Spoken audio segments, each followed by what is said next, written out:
गणपति भट्ट नाम के व्यक्ति गए दर्शन करने। क्या नाम था? हम यहाँ कथा 15 को विराम देंगे और फिर 15 को ही हम जगन्नाथपुरी जा रहे हैं। फिर 17 से जगन्नाथपुरी में कथा है। जरूर सुनिएगा इस बार जगन्नाथपुरी की कथा। वैसे सबरी कथा सुनने लायक होती है, पर इस बार जगन्नाथ जी का हम खूब सुंदर सुंदर भाव वहां सुनाएंगे। कथा का समय हम धामों में सुबह रखते हैं 10 बजे से 1 बजे तक। क्यों? तो पूरे दिन घूमने को मिलता है, ऊध हम करते हैं। हम कभी समुद्र पर जाएंगे, कभी कहीं जाएंगे, कभी कहीं जाएंगे, आनंद करेंगे। तो जगन्नाथपुरी में गणपति भट्ट नाम के एक व्यक्ति दर्शन करने के लिए गए। उनको किसी ने बोल दिया कि जगन्नाथपुरी में गणेश जी विराजमान हैं, और वो गणेश जी के परम उपासक थे। इतने बड़े उपासक थे कि गणेश जी के अलावा किसी को देखते ही नहीं थे। इसको कहते हैं अनन्य उपासना। क्या कहते हैं? और देवता चित्त न धरहि, हनुमत से ही सर्व सुख करहि।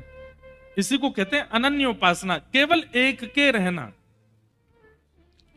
तो गणपति भट्ट जी जो थे वो गणेश जी के बहुत बड़े उपासक, लेकिन किसी ने उनसे कह दिया विनोद में कि आप जगन्नाथपुरी चले जाओ, वहां पर गणेश जी का बहुत सुंदर विग्रह है।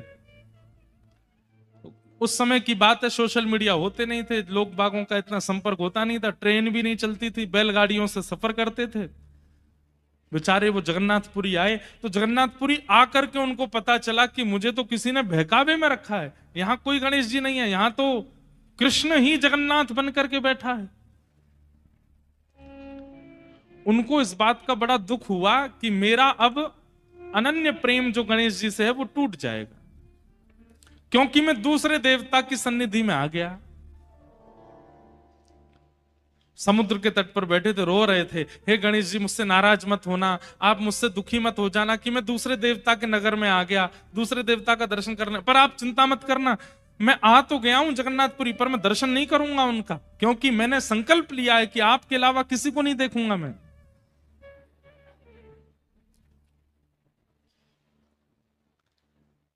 जगन्नाथ प्रभु उनके इस अनन्य भाव से रीझ गए।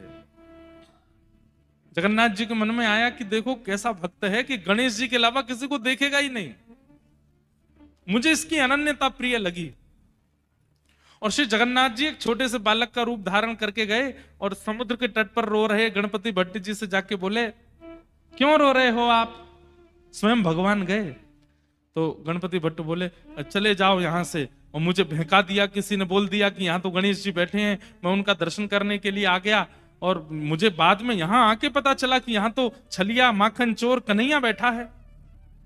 मैं तो सीधे साधे गणेश जी का उपासक हूं, मैं और किसी देवता को नहीं पूजता।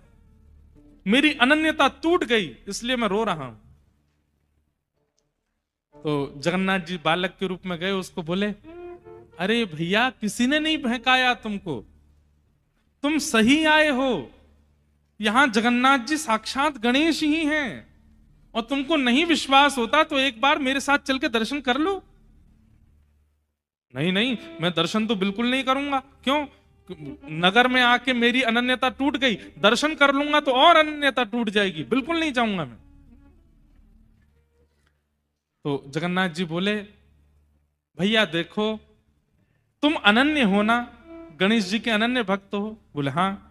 तो गणेश जी के सामने आने पर अगर तुम उनका दर्शन नहीं करोगे तो भी तो अनन्यता टूट जाएगी ना। मैं तुम्हें वचन देके कह रहा हूं कि जगन्नाथ जी गणेश जी हैं, और अगर तुम उनका दर्शन करने नहीं जाओगे तो भी तो तुम्हारी अनन्यता टूट जाएगी।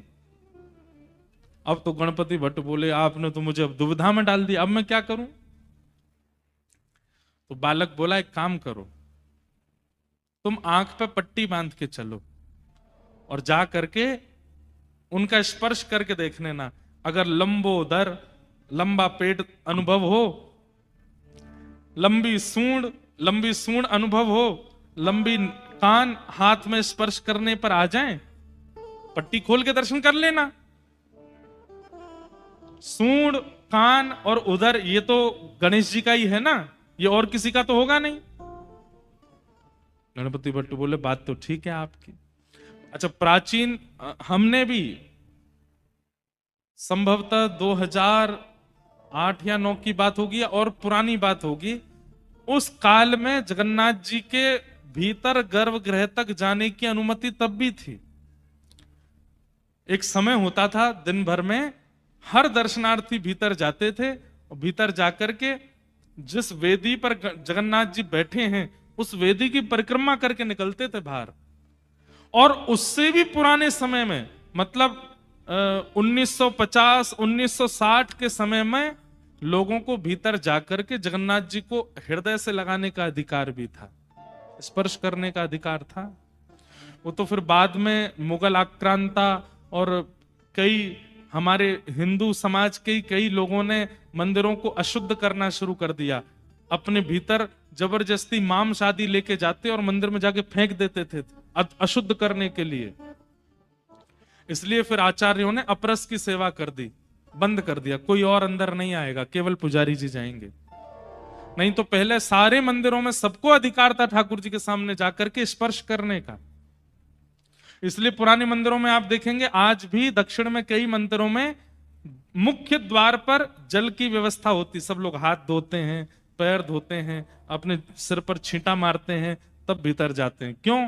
प्राचीन काल में सब बाहर से ही शुद्ध होके जाते, फिर ठाकुर जी का स्पर्श करते थे। बाद में फिर बंद हो गया। तो गणपति भट्ट आंखों पर पट्टी बांध करके पहुंच गए जगन्नाथ जी के पास। जैसे ही पहुंचे ब्रह्म वेदी पर जगन्नाथ जी विशाल स्वरूप विराजमान हैं। ऊपर चढ़ करके सबसे पहले तो पेट पकड़ा, तो लंबोदर बड़ा पेट है तो गणेश जी। एक बार सूंड और देख लूं, थोड़ा हाथ ऊपर करके नाक पर रखा तो लंबी सूंड, सूंड भी हाथ में आ गई। ठाकुर जी जैसे हाथी किसी के ऊपर अपनी सूंड रख के ऐसे गुदगुदाता है, ऐसे ठाकुर जी उसको गुदगुदाने लगे। और खुश हो गया, बोले ये तो गणेश जी हैं। एक बार और देख लूं, कान, कानों पर हाथ रखा तो लंबे लंबे कान। उसको विश्वास हो गया कि ये तो मेरे गणेश जी हैं। तुरंत जैसे ही उसने पट्टी हटाई, सूंड भी गायब हो गई, कान भी गायब हो गए। तो जगन्नाथ जी हैं, ना सूंड है ना कान है, कुछ नहीं है, जगन्नाथ जी खड़े हैं। अब जगन्नाथ जी को देख करके वो तो घबरा गया, बोले अरे राम राम राम राम राम, अभी तो सूंड थी कहां चली गई। फिर आंख पर हाथ रख के फिर से हाथ लगा के देखा तो फिर सूंड, और हाथ हटा के देखे तो सूंड है ही नहीं। इतना व्याकुल हो गया, रोने लगा, मेरी अनन्यता तोड़ दी छलिया कन्हैया, तुमने मेरी अनन्यता तोड़ दी। मैं आंख बंद करता हूं तो बहलूपिया बन जाते हो, खोलता हूं तो अपने रूप में आ जाते हो। प्रकट हो गए भगवान, हृदय से लगा लिया और गणपति भट्ट से कहा ये भेद क्यों मानते हो? गणेश जी बड़े हैं, शंकर जी बड़े हैं, नारायण बड़े हैं, ये भेद क्यों करते हो? मेरे विलास अनेक हो सकते हैं, मुझे जब सृष्टि का संहार करना होता है तो मैं ही महादेव के रूप में आ जाता हूं। मुझे जब किसी के कार्य को पूर्ण सिद्ध करना होता है तो मैं ही गणपति बन जाता हूं। मुझे जब लोक संहार करना होता है तो मैं ही दुर्गा बन जाता हूं। और मुझे जब प्रेम उपासकों का प्रेम स्वीकार करना होता है तो मैं ही कृष्ण रूप में आ जाता हूं। ये मेरे ही विलास हैं, मुझ में और समस्त देवी देवताओं में कोई अंतर नहीं है, इसलिए भेद मत मानो।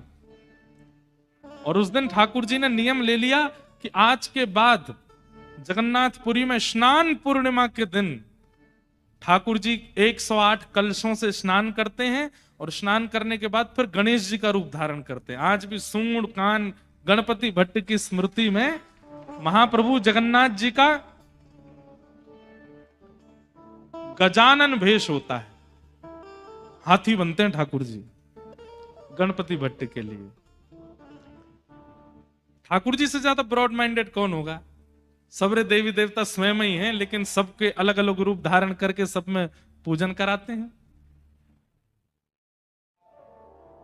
वेदव्यास जी महाराज ने विचार किया, मैं किसी अन्य एक देव का अगर स्मरण करूंगा तो हम लोगों की विचारधारा में आएगा कि भागवत में सबसे पहले श्लोक में इस देवता की वंदना है, इसका मतलब ये देवता सबसे बड़े हैं, और हम बाकियों में भेद दृष्टि रखने लगेंगे। और दूसरी बात, जो अन्य देवी देवताओं के उपासक हैं वे लोग सोचेंगे कि ये तो कृष्ण का ग्रंथ है, हमको क्यों सुनना है, ये तो राम जी का ग्रंथ है, हमको क्यों सुनना है।